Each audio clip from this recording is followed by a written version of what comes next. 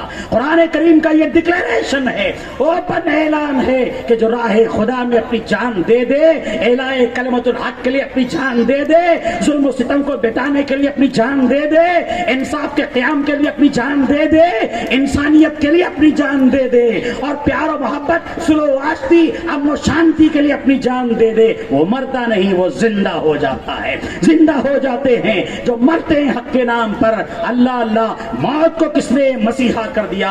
آئین جواں مرداں، آئین جواں مردی، حق گوئی و بے باکی، اللہ کے شیروں کو آتی نہیں روبائی۔ امام علی مقام رضی اللہ تعالیٰ عنہ ہمیں ایک درس عطا فرمایا کہ جنگ ہمیشہ دشمن کا سر کاٹ کر کے نہیں جی جاتی، جنگ ہمیشہ دشمن کا سر کاٹ کر کے نہیں جیتی جاتی، بلکہ کبھی کبھی جنگ اپنا سر کٹا کر کے بھی جیتی جاتی ہے۔ یہ پیغام امام علی مقام نے میدان کربلا سے ہمیں عطا فرمایا ہے، اس لیے کہ مرد حق باطل کے آگے مات کھا سکتا نہیں، مرد حق باطل کے آگے مات کھا سکتا نہیں، سر کٹا سکتا ہے لیکن سر جھکا سکتا نہیں۔ حضرات محترم، عزیزان ملت اسلامیہ، اہل بیت کی شان، اہل بیت کی شان، اللہ اکبر۔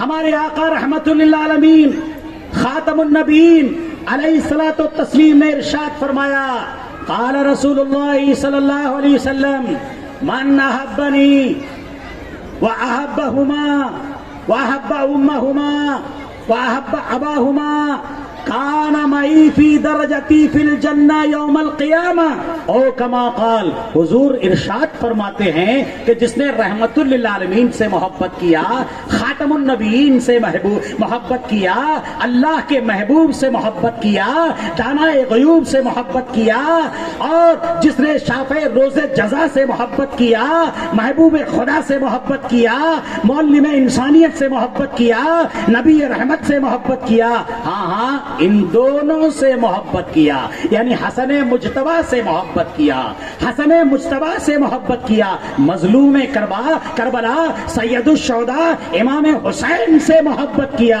اور ان کی ماں خاتون جنت سے محبت کیا، اور فرزند خاتون جنت سے محبت کیا، اور سیدہ زاہدہ عابدہ طیبہ طاہرہ بی بی فاطمۃ الزہرا خاتون جنت سے محبت کیا، اور ان کے باپ سے محبت کیا، حسنین کے باپ سے محبت کیا۔ حسنین کے باپ کون ہیں؟ مولود کعبہ ہیں۔ حسنین کے باپ کون ہیں؟ عشرہ مبشرہ ہیں۔ حسنین کے باپ کون ہیں؟ اجل صحابہ ہیں۔ حسنین کے باپ کون ہیں؟ فاطمہ کے شوہر نامدار ہیں۔ حسنین کے باپ کون ہیں؟ حسنین کے پدر بزرگوار ہیں۔ حسنین کے باپ کون ہیں؟ صاحب ذوالفقار ہیں، حیدر کرار ہیں۔ ہمارے آقا خاتم الانبیاء حضرت علی خاتم الخلفاء، حضرت علی شیر خدا کی یہ شان ہے کہ دنیا میں آج جو نسل محمدی چل رہی ہے، نسل محمدی کے بانی اور نسل محمدی کے امیر حضرت علی شیر خدا رضی اللہ تعالیٰ عنہ ہے۔ قرآن کی روشنی میں علی شیر خدا سابقین اولین میں ہیں، علماء ربانین میں ہیں، حضور کے سچے جانشین میں ہیں۔ اور جی بڑی ذمہ داری کے ساتھ یہ بات بتا دوں کہ دنیا میں سلسلہ قادریہ، سلسلہ چشتیہ، سلسلہ سہروردیہ، سلسلہ نقشبندیہ، دنیا میں جتنے سلاسل ہیں، ان چار مرکزی سلاسل کے ساتھ ساتھ سینکڑوں روحانی سلاسل ہیں۔ شتاریہ ہے، وارثیہ ہے، حبیبیہ ہے، ابوالعلیہ ہے، نظامیہ ہے، رضویہ ہے، اشرفیہ ہے۔ دنیا میں جتنے روحانی ولایت کے سلاسل ہیں، ان سلاسل کا سر چشمہ علی شیر خدا ہیں، علی شیر خدا ہیں۔ Fountain head of all spiritual chains in the world is حضرت علی رضی اللہ تعالیٰ عنہ۔ حضرت علی شیر خدا اقلیم ولایت کے تاجدار ہیں، مارکے خیبر کے شہ سوار ہیں، اور حضور کے غمخوار ہیں۔ اس لیے ذمہ داری کے ساتھ یہ جملہ آپ کو پیش کر دیتا ہوں، علی کی محبت میں جینا عبادت ہے، علی کی محبت میں مرنا شہادت ہے۔